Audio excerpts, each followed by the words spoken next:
करके कितने लेवल्स तक रहे हैं। लेकिन स्पाइसजेट में एक खबर है और ये समीर हम तक लेकर आए हैं।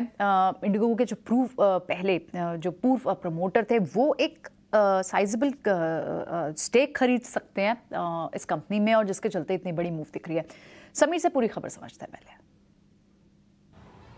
बड़ी और अहम खबर एविएशन सेक्टर से। सूत्रों के मुताबिक राकेश गंगवाल जो कि इंडिगो एयरलाइन के फॉर्मर प्रमोटर हैं, वो स्पाइसजेट एयरलाइन में स्टेक खरीद सकते हैं, जिसको लेकर के बातचीत चल रही है। सूत्रों की माने तो ये बातचीत कई दौर आगे बढ़ चुकी है, संभावित तौर पे कोई शेप ले भी सकती है। लेकिन फिलहाल गंगवाल फैमिली स्पाइसजेट एयरलाइन में स्टेक खरीदने को लेकर के एक बातचीत के दौर में लगातार आगे बढ़ती जा रही है। लेकिन दूसरी तरफ देखें तो स्पाइसजेट एयरलाइन भी अपने एयरक्राफ्ट इंडक्शन प्लान और रूट एक्सपेंशन प्लान में काफ़ी एक्टिवली आगे बढ़ रही है। हेल्दी साइन यहाँ पे नजर आ रहे हैं।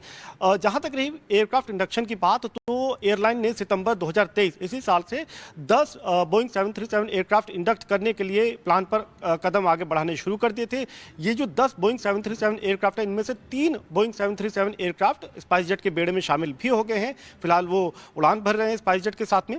इसी के साथ एयरलाइन ने एक वाइड बॉडी एयरक्राफ्ट A340 को भी अपने बेड़े में शामिल किया है। यही नहीं, स्पाइसजेट एयरलाइन 10 ग्राउंडेड एयरक्राफ्ट को भी जल्द अपने बेड़े में शामिल कर लेगा। एयरक्राफ्ट इंडक्शन उसका इस वक्त काफ़ी बेहतर नजर आ रहा है। रही बात बुकिंग्स की, तो वो भी काफ़ी पॉजिटिव नजर आ रही हैं। फेस्टिव सीजन है, cricket world cup, school vacations और लॉन्ग ऑफिस ब्रेक्स के चलते डिमांड में इस वक्त अच्छी खासी तेज़ी नजर आ रही है और बुकिंग्स भी स्पाइसजेट के लिए बढ़ी हुई है। यही वजह है कि स्पाइसजेट का इस वक्त अगर आप ओवरऑल पिक्चर देखें तो काफ़ी पॉजिटिव नजर आ रहा है। जहां पर एक बड़ी फैमिली इन्वेस्टमेंट मिलने की उम्मीद है, तो साथ ही साथ जो उसकी बुकिंग्स है वो भी काफ़ी पॉजिटिव और बढ़ती हुई नजर आ रही है। खबर है जो स्पाइस जेट के लिए बहुत इंपॉर्टेंट है। असल में आपको मालूम ही है कि इंडिगो के एक्स प्रमोटर राकेश गंगवाल जो कि अपनी हिस्सेदारी इंडिगो में तो बेच चुके हैं, लेकिन अब खबर यह है कि वो शायद स्पाइस जेट के अंदर एक मेजॉरिटी हिस्सा या फिर एक बड़ा चंक खरीद सकते हैं। ऐसी खबर बाज़ार में चल रही है। ये इस तरह की न्यूज़ चल रही है मार्केट में। हम अपने रिपोर्टर को कनेक्ट करेंगे, जरा उनसे भी पता करेंगे कि क्या स्पाइसजेट में जो खबर चल रही है कितनी ठीक है। एक बार आशीष सर, मैं आपका इस पे टेक रहूँगा। राजेश जी, आप इस बीच ना जरा स्पाइसजेट के चार्ट देख लीजिए और ज़रा फिर मेरे को बताइएगा टारगेट और स्टॉप लॉस। मैं आशीष सर से एक बार ज़रा टेक ले लेता हूँ। आशीष सर, ये तो बात बिल्कुल ठीक है ना कि 2-3 प्लेयर ही हैं इसमें। एयर इंडिया लिस्टेड नहीं है, आपका दूसरा एयरलाइंस वो लिस्टेड नहीं है, तो आपके पास सिर्फ इंडिगो एक लिस्टेड प्लेयर है, दूसरा स्पाइसजेट है। और मिस्टर गंगवाल का इंटरेस्ट है अभी भी एयरलाइंस में, किसी वजह से वो बाहर जा गए थे। अगर वापस स्पाइसजेट में आ जाते हैं तो ये स्पाइसजेट के लिए बहुत बड़ी खबर है। तो आप जरा इस पर कुछ बात रखेंगे अपनी। तो मैं थोड़ा सा डिफरेंट ओपिनियन है। मेरे मुताबिक एयरलाइन इंडस्ट्री बहुत मुश्किल इंडस्ट्री है और मेरे मुताबिक स्पाइस जेट में बहुत इन्वेस्टर्स फंसे हुए हैं। अगर इस तरह की डेवलपमेंट होती है और शेयर में कुछ हाल आता है, तो मेरा तो सलाह होगी कि जो इन्वेस्टर्स फंसे हुए हैं, एक बार अपना कैपिटल चाहे लॉस में कटे, पर एक बार अपना कैपिटल वापस ले लें, क्योंकि मेरे को नहीं लगता कि इतना कोई आसान होगा स्पाइस जेट को टर्न अराउंड कराना, उसको कॉम्पिटिटिव बनाना। क्योंकि भले ही आप कह रहे हो कि 2 प्लेयर्स हैं, दोनों बहुत दिग्गज प्लेयर्स हैं। जो टाटा सा कंसोलिडेशन है एयर इंडिया के साथ, वो बहुत ही बड़ा एक बेहद प्लेयर बनाने वाला है।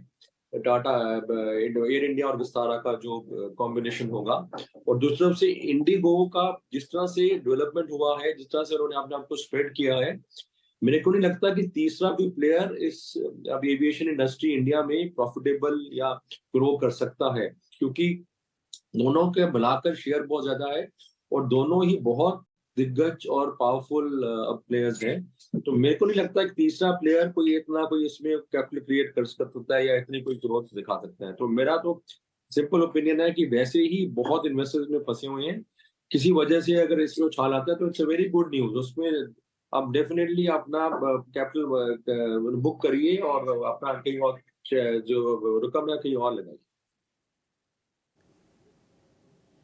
ठीक है, 15% तो आज में आपका ऊपर आ गया है शेयर, और कोई बड़ी बात नहीं है कि खबर के दम पर जैसे से पुष्ट होती जाएगी तो थोड़ा शेयर और बढ़ जाए। लेकिन आशीष सर का मानना है कि 2 मेजर प्लेयर एक तो विस्तारा और एयर इंडिया और दूसरा सामने इंडिगो, इनका मार्केट शेयर इतना बड़ा हो चुका है कि तीसरा प्लेयर ठहर ही नहीं पाएगा सामने। ये कुछ टेलीकॉम जैसी हालत है, जैसे आप रिलायंस और भारती एयरटेल देख पा रहे हैं, इंडिगो को बड़ा मुश्किल आइडिया को बड़ा मुश्किल हो रहा है। लेकिन फिर भी एक हम टारगेट स्टॉप लॉस ले लेते हैं क्योंकि दम आया, वॉल्यूम के साथ चल रहा है। राजेश जी, एक बार जरा इसका स्टॉप लॉस और टारगेट दे देंगे स्पाइस जेट का। देखिए काफ़ी बीटन डाउन स्टॉक है, लेकिन अगर हम देखें तो पिछले कुछ हफ्तों में लोअर साइड से एक रिकवरी यहाँ पे आते हुए दिखी है स्पाइस जेट में। अभी जिस तरीके से यहाँ पे स्टॉक प्लेस्ड है, हमें लगता है कि इसमें यहाँ पे आप जो स्टॉप लॉस ट्रेल कर लेना चाहिए, जो भी ऑलरेडी पोजीशन को राइड कर रहे हैं या ऑलरेडी बाय किया हुआ है लोअर साइड पे, उनके लिए स्टॉप लॉस होगा करीब 39 रुपीज़ के आसपास। और अपसाइड में हमें लग रहा है कि आज की क्लोजिंग काफ़ी इंपॉर्टेंट रहेगी। अगर ये 40 रुपये 70 पैसे या 41 रुपीज़ के ऊपर बंद देता है तो इसका नेक्स्ट टारगेट जो बन सकता है नियर टर्म में वो करीब 46 की तरफ आते हुए दिख सकता है। वहाँ पे इसको एक बार रिव्यू करें तो हमें लग रहा है नेक्स्ट लक्ष्य इसका 46-47 की तरफ बढ़ेगा। स्टॉप लॉस 39 पे ट्रेल कर ले। ये तो आपने टेक्निकल रीजन देखे कि आगे फर्दर आपको ट्रेल करके कितने लेवल्स रखना है, लेकिन